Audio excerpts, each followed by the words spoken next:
Chers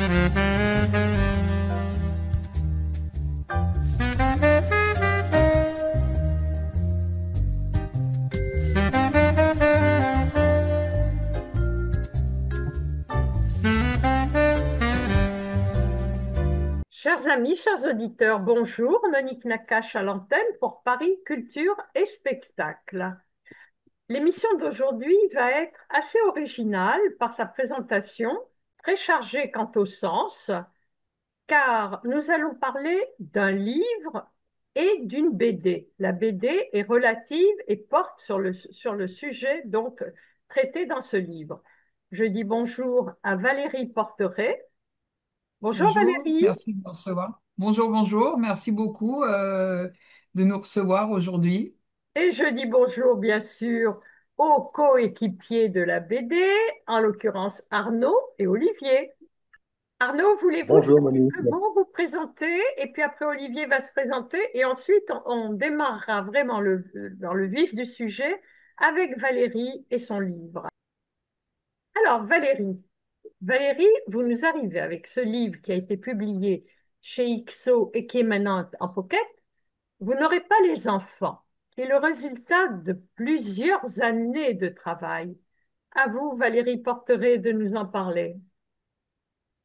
Oui, c'est vrai que j'ai commencé en 1993. Voilà, j'ai eu l'occasion de pouvoir rencontrer des personnes qui m'ont mis sur le chemin d'un sujet inédit, d'une grande épopée de sauvetage, qui était évidemment inconnu en 1993, hormis dans le texte de Serge Klarsfeld, dans son ouvrage Vichy-Auschwitz, où il décrivait cette affaire du sauvetage comme un des épisodes les plus marquants, comme un tournant de l'été 42 au moment du pic génocidaire et des grandes rafles des Juifs étrangers de l'été 1942.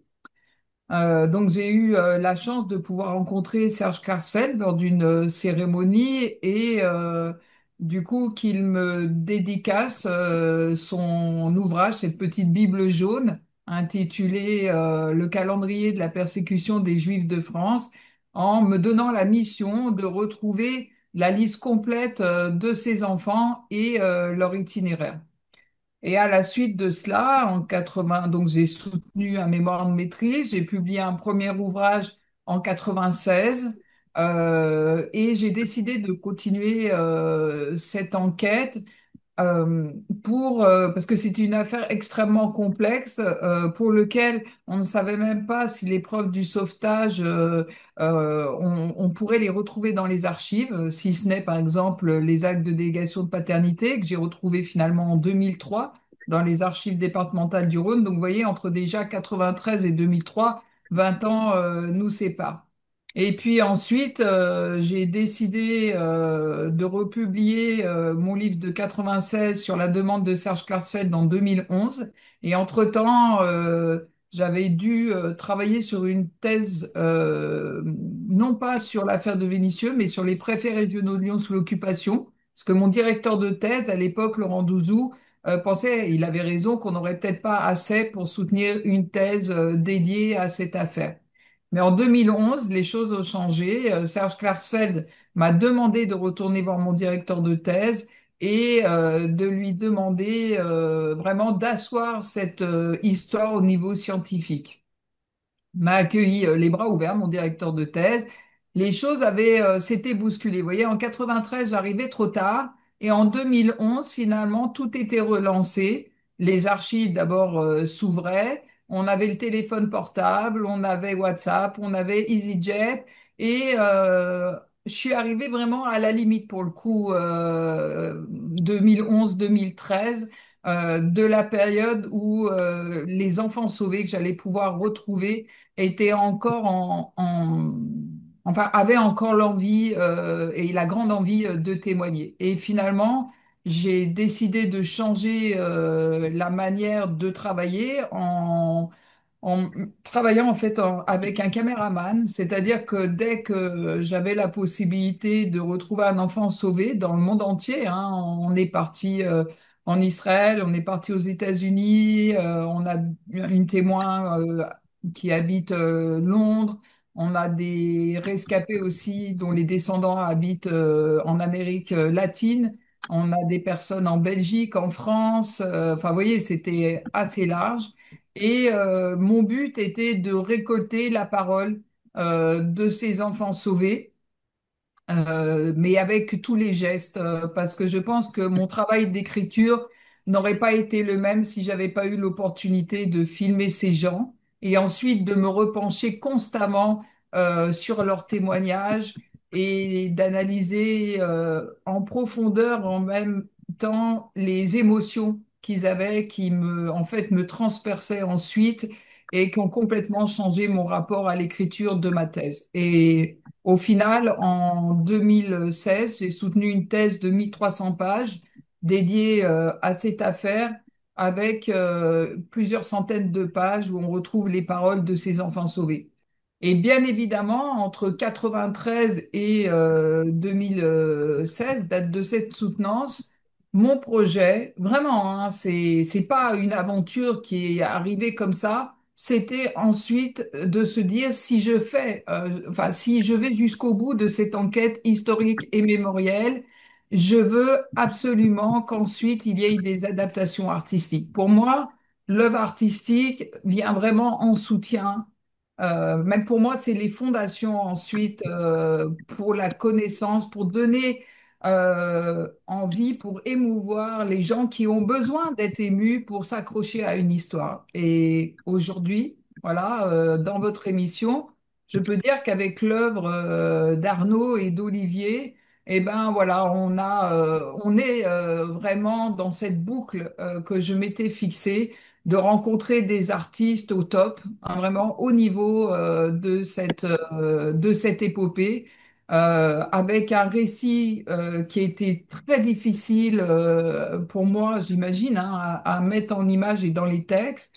Et on a eu une phase intermédiaire, heureusement aussi, entre la thèse et le roman graphique, qui a été le livre paru chez IXO où là aussi, mon éditeur a pris des risques, hein, parce que travailler avec une historienne qui a une thèse sur un sujet inconnu, hein, qui elle-même est inconnue, c'était compliqué. Et donc, le cahier des charges, c'était que on arrive à publier un ouvrage de 200 pages, un peu avec déjà une écriture dite en caméra embarquée qui donne envie aussi, enfin, qui donne à penser, à imaginer des scènes. Et je pense, voilà, qu'aujourd'hui, on a un très beau travail avec le roman graphique qui, déjà, moi, j'ai eu les premières perceptions des enseignants. C'était vraiment quelque chose qui était très attendu, la BD. Tout le temps, quand j'intervenais sur l'affaire de Vénissieux, on me demandait, alors déjà, les professeurs peuvent s'emparer de... En fait, les deux livres sont très complémentaires, si vous voulez. Après, je laisserai à Arnaud et à Olivier, évidemment, s'exprimer, mais vous voyez, on n'a pas une illustration du livre de XO. On a vraiment une adaptation. Et ça, c'est formidable parce que les œuvres artistiques, ça permet d'ouvrir des angles différents. Je leur laisserai s'expliquer. Mais pour moi, c'est assez magique d'avoir participé à cette aventure. Et je peux vous dire que Arnaud et Olivier, vraiment, sont formidables. Voilà. Et ça, je le dirai jamais assez. J'applaudis également les deux préfaces de Serge Klarsfeld et de Boris Cyrulnik, particulièrement élogieuses. Et justement, vous apercevez en arrière-plan, juste derrière Valérie, aussi bien vous n'aurez pas les enfants en BD, donc la couverture, et juste en dessous, vous n'aurez pas les enfants chez XO et chez Pocket. Alors Valérie, Et juste au-dessus de ma tête, vous voyez, en bleu, oui, vous avez les minutes du procès Angeli qui sont un petit peu cachées parce que, voilà, on a passé, à l'époque, vous voyez, quand j'ai débuté, j'ai passé 7 ans à aller aux archives à Paris parce qu'il avait été jugé, à Lyon, il avait fait appel et c'était pas de chance, du coup, toutes les minutes du procès, même de Lyon, étaient passées à Paris. Et vous voyez, pour vous montrer une différence, c'est que c'était 7 ans sur mes congés où j'essayais de trouver des moments pour aller aux archives. Et aujourd'hui, on peut avoir le PDF. Vous voyez, parce que aussi, c'est l'histoire d'une enquête qui permet de comprendre aussi l'évolution Et aussi tout du à fait. Et travail d'ailleurs, d'historien. oui, et là, je Voilà. vais vous demander de rentrer dans le vif du sujet, le pourquoi, le comment de l'engagement d'un petit groupe de femmes et d'hommes, en fait, qui, au péril de leur vie, ont trouvé des refuges chaleureux pour ces enfants, parce que vous en avez sauvé 108. Et à la fin, bon, on peut le dire déjà, sur les 108, vous en avez retrouvé 105. Trois, malheureusement, ont tragiquement disparu à Auschwitz. En réalité, donc bon, voilà, pour faire court, on se situe au moment du pic génocidaire. Le gouvernement français donc a fait la promesse aux nazis de leur livrer 10 000 juifs étrangers de la zone sud. Pierre Laval a fait la proposition de livrer également les enfants. Et parce que c'est une occasion pour lui de s'en débarrasser. Hein. Pour lui, les Juifs étrangers qu'on va livrer sont que des déchets. Hein. Faut quand même se remettre dans cette atmosphère terrible de cet été 42. Mais au même moment, en réalité, des hommes et des femmes de toute obédience qui se connaissent, qui ont déjà travaillé au sauvetage depuis plusieurs années, si ce n'est parce qu'ils appartiennent au comité de Nîmes, qui a pour charge de défendre le sort des internés auprès de Vichy, ont été contactés par Gilbert Lesage. Donc Gilbert Lesage, c'est un résistant infiltré à Vichy qui est à la tête du service social des étrangers. Il a aussi déjà la confiance de la communauté juive puisqu'il a été déjà fuiteur à Moissac. Il est connu notamment des grands fondateurs de l'œuvre charitable de l'Amitié chrétienne. L'Amitié chrétienne est une œuvre qui a été créée à Lyon en 1941 avec pour but de défendre le sort des réfugiés, mais au fur et à mesure, évidemment, elle s'est spécialisée dans la défense des Juifs, puisque ce sont eux qui sont le plus visés par les lois de Vichy. Mais si vous voulez, et cette amitié chrétienne a la confiance d'autres œuvres, notamment de l'Osée, l'œuvre de secours aux enfants juive, mais également de la CIMAD protestante, qui est patronnée par le pasteur Bogner. Et tous ces gens, en fait, savent qu'une rafle se prépare. Et par le biais de Gilbert Lesage, donc ce résistant infiltré à Vichy, ils sont contactés début août, notamment l'abbé Glasberg, parce que à cette époque-là, lors de la préparation des grandes rafles, les gens de Vichy ont la possibilité de se faire aider à l'intérieur des camps par des œuvres charitables. Évidemment, le but de Lesage, comme il connaît très bien le travail de l'abbé Glasberg, du père Chaillet. Il les contacte pour venir à ses côtés plaider la cause de tous les juifs internés qui seront arrêtés et conduits au camp de Vénissieux. Alors, cette grande rafle de la région de Lyon, elle touche 10 départements. La Drôme, la Saône-et-Loire, l'Isère, le Rhône, la Savoie, la Haute-Savoie, le Jura, enfin voilà, 10 départements. Et au final de ces arrestations, toutes les personnes devront être conduites au centre de triage régional de Vénissieux, qui se trouve dans la banlieue de Lyon. C'est le préfet régional Alexandre Angeli qui a décidé du choix de ce lieu. Et pourquoi ce lieu? C'est tout simplement parce que c'était un camp, à la base, un camp d'Indochinois au chômage et il pouvait contenir l'équivalent d'une légion de travailleurs indochinois au chômage. Et peu avant, à la fin du juillet 1942, ces personnes ont été dispatchées pour travailler et ils en ont laissé qu'une cinquantaine. Donc en fait, tous les locaux étaient vidés. Il y avait un grand mur d'enceinte, il y avait une guérite, il y avait des baraques, il y avait aussi des Indochinois qui restaient, qui auraient en charge donc de servir à manger aux internés qui seraient arrêtés.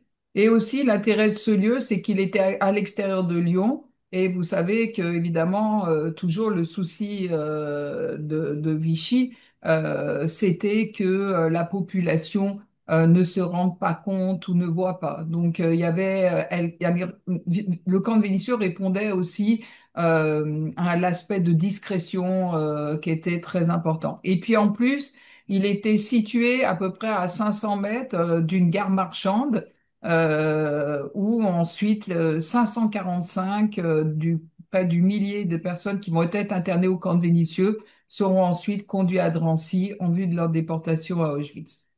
Donc le but de l'amitié chrétienne, c'est d'arriver au camp avec Gilbert Lesage et de faire partie de cette commission de criblage en, en fait, en sauvant à la fois légalement les personnes qui ont été internées, parce qu'un certain nombre d'entre eux, vous savez, c'est une rafle qui a été organisée dans la précipitation, donc il y a eu des erreurs. Donc le but, c'est d'arriver à permettre à ces internés qui, en plus, sont tous des étrangers, hein, qui proviennent de toute cette Europe qui a été envahie par Hitler. Donc on a des Tchécoslovaques, des Russes, des Allemands, des Estoniens, des Lettoniens, des Sarrois. Toutes ces personnes ne parlent pas forcément français.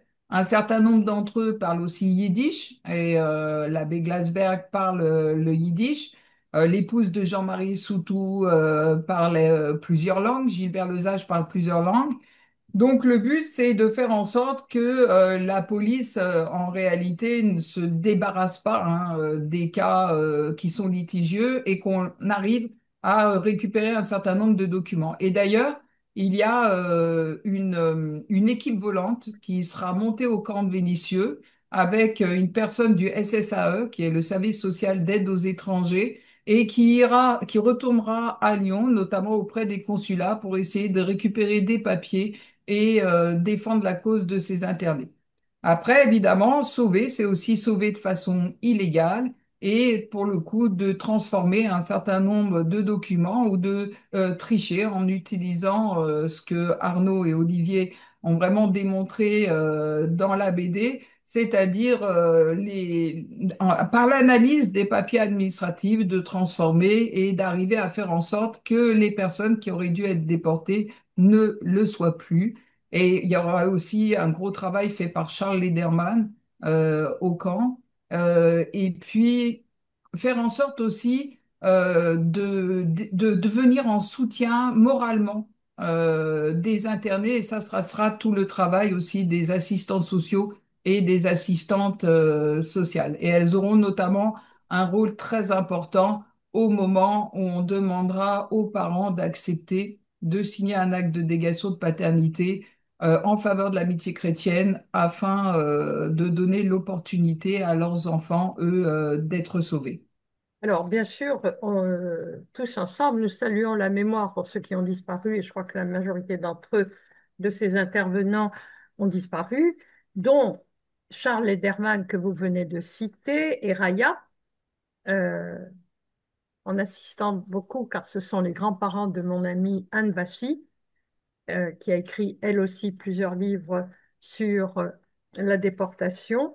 Je salue Dont Dieu le fit. Et le film, bien sûr, bien sûr, elle m'a invité à présenter nos deux ouvrages ensemble on sur prend. une radio. Et puis, il y a pas très longtemps, on l'a présenté aussi à Paris lors d'une soirée littéraire chez Anne-Marie Mitterrand. Et on est très liés avec Claudie Bassy et Anne Bassy. Ça, c'est formidable aussi de pouvoir développer des liens Bien sûr. très forts avec les familles des sauveteurs et les familles des enfants sauvés.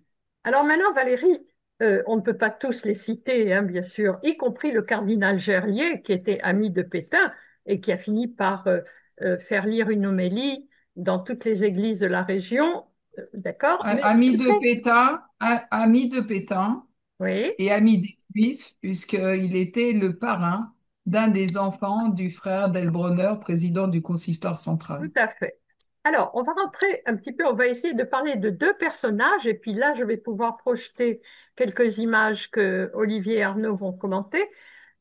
Si on pouvait parler de Rachel, on va essayer de fixer sur, parce que l'émission, le temps qui nous est imparti passe très vite, il y a Rachel et Justus. Si vous pouviez dire deux phrases sur eux, et puis je projetterai les photos. Allez-y, Valérie. Oui, alors donc Rachel, c'est l'une des héroïnes du livre paru chez IXO. C'est une enfant juive qui vivait en Belgique, de parents étrangers, qui va raconter son exode de Belgique avec son père, sa maman et sa belle-mère, qui va arriver ensuite en France au moment de l'exode, cette fois-ci de France, et qui va descendre jusqu'à Alba-la-Romaine en Ardèche où son père va pouvoir trouver un petit travail de coiffeur, puisque en fait les hommes sont partis se battre et sont pas encore revenus, ils sont fait la plupart faits prisonniers. Et à Alba la Romaine, au bout d'un certain temps, malheureusement, son père va être pris par la police, conduit dans un GTE et elle va se retrouver à Alba la Romaine seule avec sa belle-mère.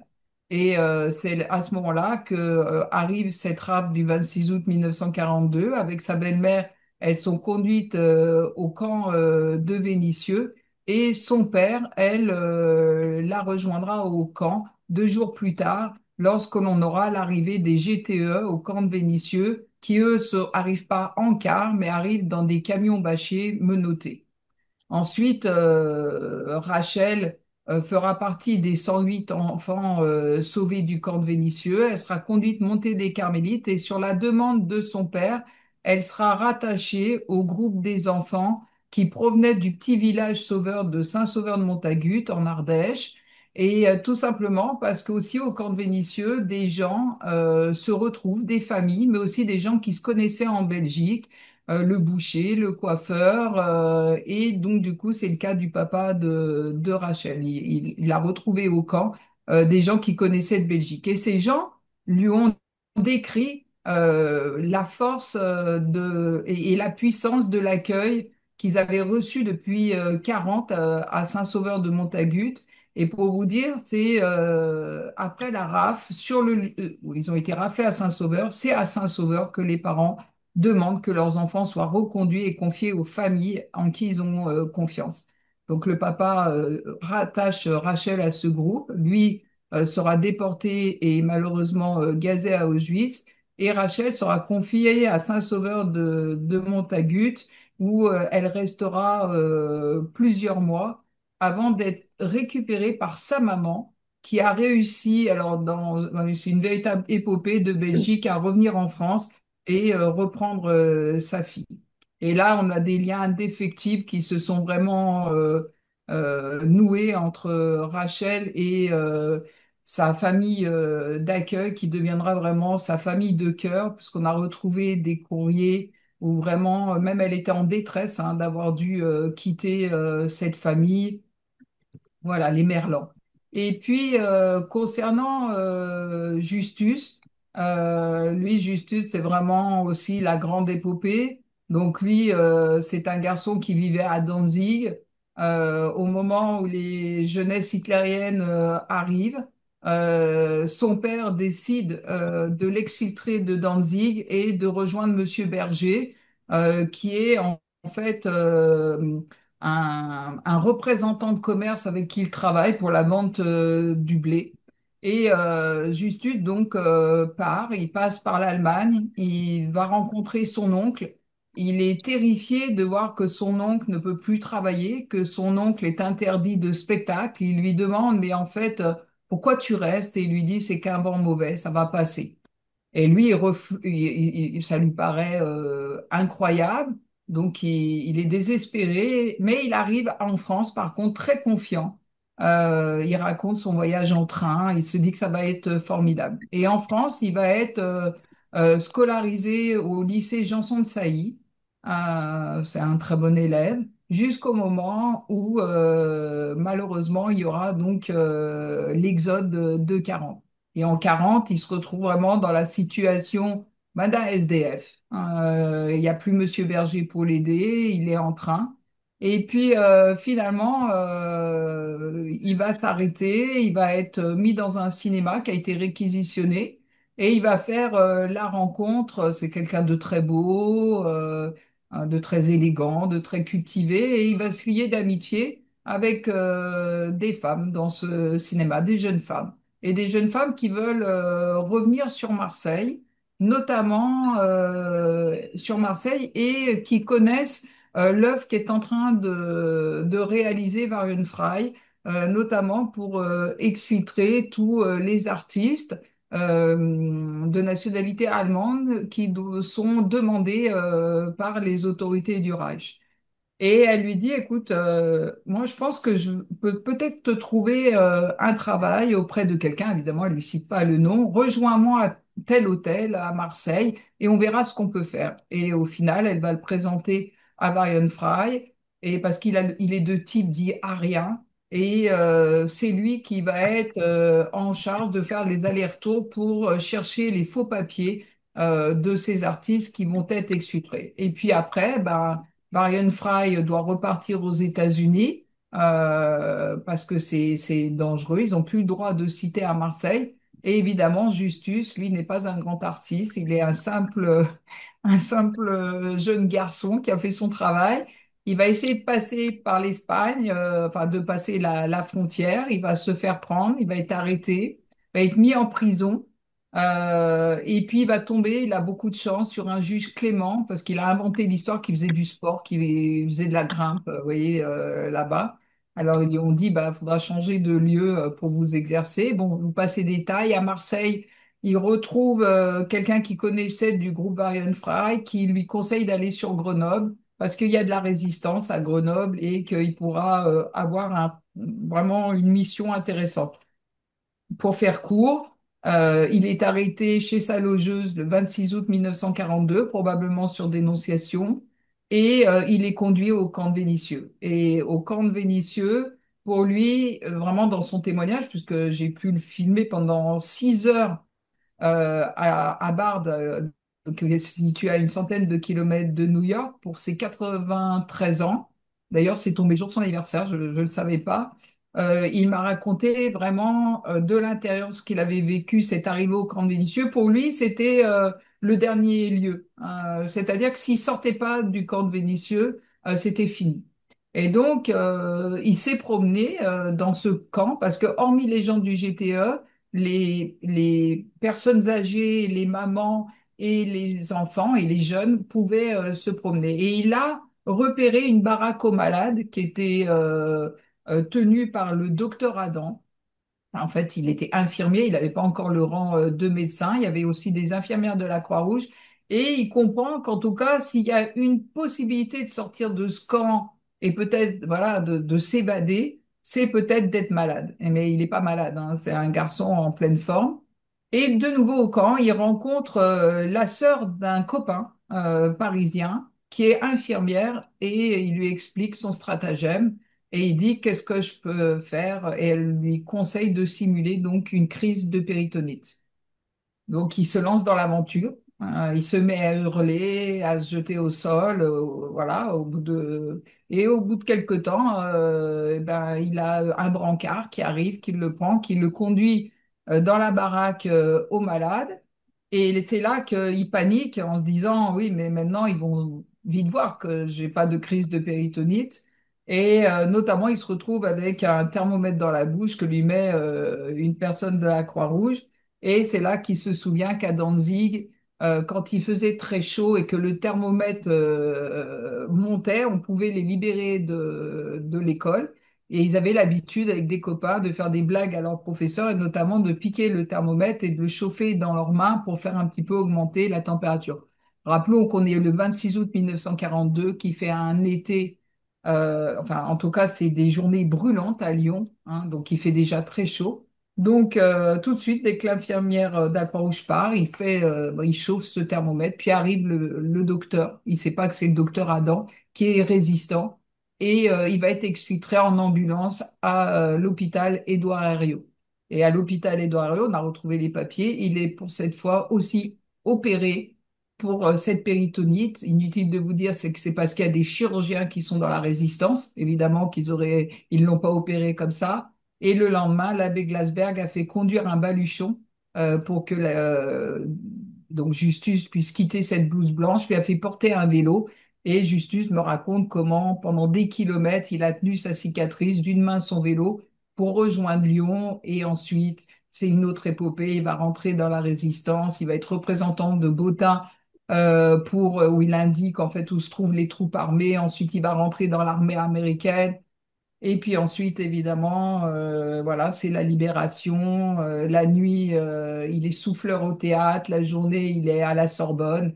Et puis après, il sera professeur de littérature comparée aux États-Unis. La grande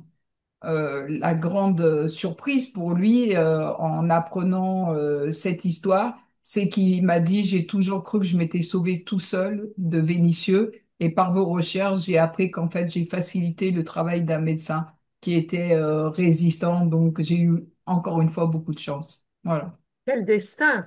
Je tiens à rappeler ce que vous signalez dans votre livre, que Rachel, quant à elle, s'étant installée en Israël, enfant, petits-enfants, ingénieur acoustique, a participé à l'élaboration Oui, de l'opéra de Tel Aviv. de Tel Aviv.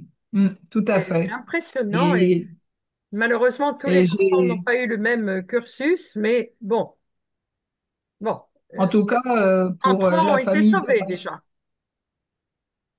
comment? 103 ont été sauvés.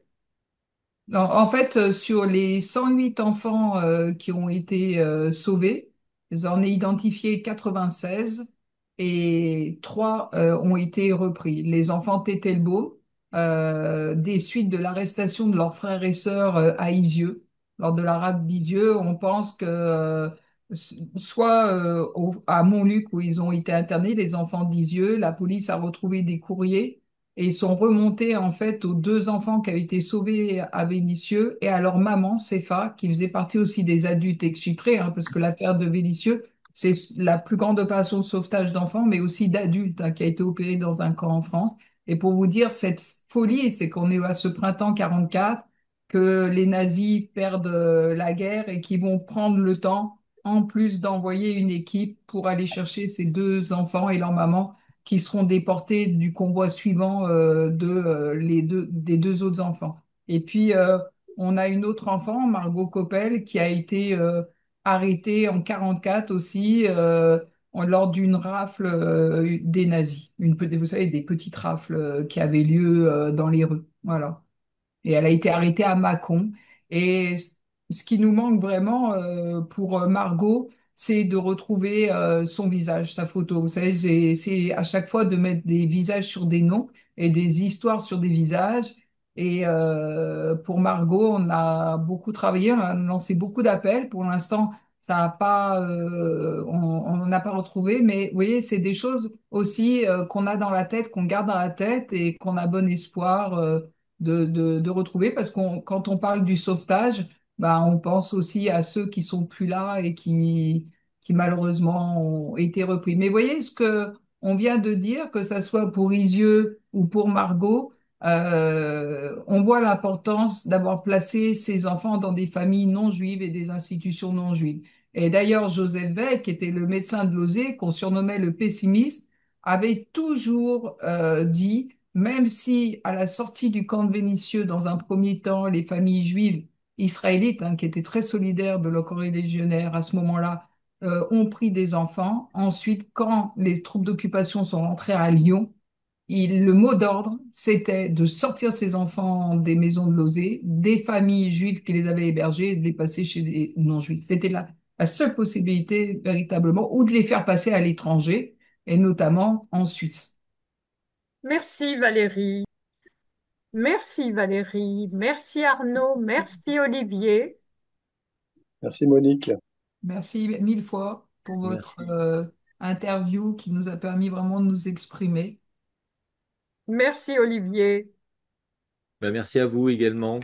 Je vous remercie tous les trois et je vous félicite encore et encore et encore pour ce livre Vous n'aurez pas les enfants de Valérie Porteret, publié chez IXO et Pocket, et la BD d'Arnaud Le Goueffec et Olivier Balèze, Vous n'aurez pas les enfants, adapté à partir du livre de Valérie Porteret et publié chez Glénat. Merci les amis. Quant à Merci à moi, vous. Quant à moi, chers amis, je vous dis à la semaine prochaine. Monique Nakache pour Paris Culture et Spectacle. Merci. Hmm.